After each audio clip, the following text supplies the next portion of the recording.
자, 약분에 대해서 알아볼까요? 약분이란 분모와 분자를 공약수로 나누어 간단히 하는 것입니다. 자, 우리 크기가 같은 분수를 만드는 방법 알았죠? 분모하고 분자에 0이 아닌 같은 수를 곱하거나 0이 아닌 같은 수로 나눴을 때 크기가 같은 분수를 만들 수 있어요. 그러면 분모와 분자가 조금 커. 근데 얘를 좀 간단히 나타내고 싶어. 그렇다면 바로 분모와 분자의 공약수로 나눠주면 된답니다. 선생님 꼭 공약수여야만 하나요? 당연하죠.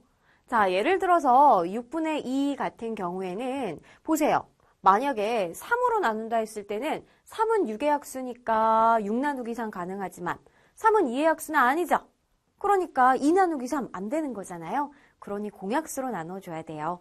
6의 약수도 돼야 되고 2의 약수도 돼야 된다라는 것입니다. 자, 물론 공약수에는 1이 포함되어 있겠지만 우리 친구들 나누기를 하면 그대로 자기 자신이 나오니까 뭐 분수가 달라지진 않겠죠? 그래서 좀 의미가 없을 거예요. 만약에 분모와 분자에 같은 수 2로 나눴을 때 3분의 1이 되니까 어때요? 6분의 2보다 3분의 1이 훨씬 간단해서 그 수의 특징을 우리가 더 잘 알아볼 수가 있답니다. 그 다음 6분의 4 마찬가지로 분모와 분자에 같은 수 이제 2로 나눠주는 거죠. 그럼 3분의 2가 되니까 훨씬 알아보기가 쉬운 것이죠. 자, 이렇게 그림으로도 봐도 마찬가지예요. 6분의 2라는 건 6분의 1이 두 개가 있는 것입니다. 그러면 이것은 바로 6분의 2는 결국 3분의 1과 같다라는 것과 같은 의미가 되는 거예요.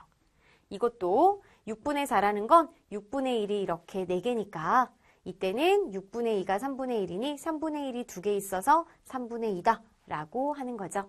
우리가 약분할 때는요, 이렇게 나누기를 계산해도 되겠지만 조금 빨리 생각했을 때는 짠 이렇게 지워주는 거예요. 이렇게 선을 그어서 지워주고 3으로 자 바로 6 나누기 2를 하면 3이 된다라는 목만 이렇게 써주는 겁니다. 나누기 2는 이제 마음속으로 계산을 하는 거죠.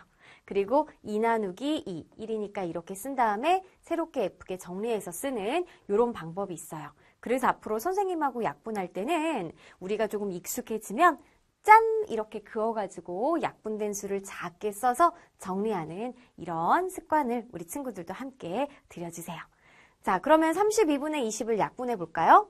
먼저 20하고 32의 공약수를 구해줘야 되는 거죠. 자, 1도 있고 2도 있고 4도 있는데 1을 제외한 나머지 공약수 2와 4로 나눠볼게요.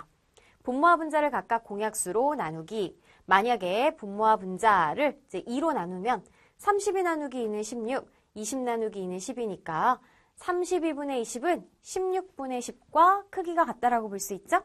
이번에는 4로 나눠볼게요. 그럼 32 나누기 4는 8, 20 나누기 4는 5니까 32분의 20은 8분의 5와 같다라는 것도 알 수가 있겠네요.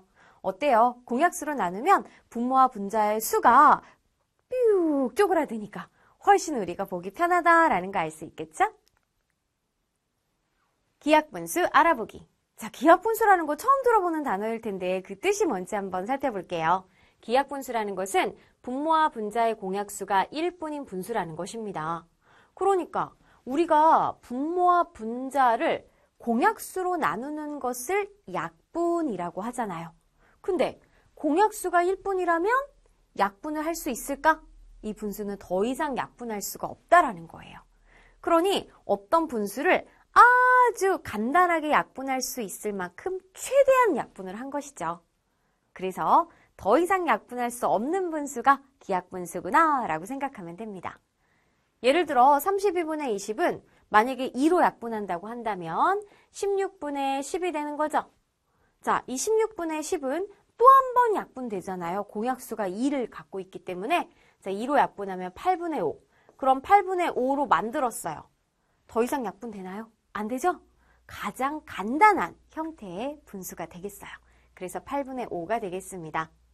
자, 그러면 이렇게 2로 2번 약분해서 우리가 기하분수를 얻었는데 선생님, 그냥 한 번에 기하분수를 얻는 방법이 있을까요? 있죠. 왜 없겠어요? 공약수로 여러 번 나누는 것이 아니라 공약수 중에 가장 큰 수, 바로 최대 공약수 있잖아요. 그래서 최대 공약수로 한 번에 그냥 나눠보는 거예요. 자, 예를 들어 32분의 20을 기하분수로 나타낼 때 분모와 분자를 그들의 최대 공약수로 나누어 보도록 하죠. 그럼 먼저 최대 공약수를 구해야 되겠죠. 그래서 20과 30이 공통으로 2로 나누면 10, 16, 2로 나누면 5, 8이니까 바로 공약수의 곱. 2 곱하기 2 곱하기를 해서 4가 되겠다. 아, 그럼 한 번에 4로 나눠주는 거예요. 자, 분모와 분자를 4로 나눠주면 32 나누기 4는 8, 20 나누기 4는 5. 어때요? 한 방에 그냥 기하분수를 구할 수 있겠구나 라는 거 알 수 있겠죠? 우리 친구들 앞으로 어떤 분수는 기하분수로 나타내서 이제 우리가 공부하는 것이 훨씬 수가 간단하고 또 그 수의 특징을 잘 알아볼 수가 있기 때문에 어떤 분수는 기하분수로 나타내는 것을 좀 습관화했으면 좋겠어요.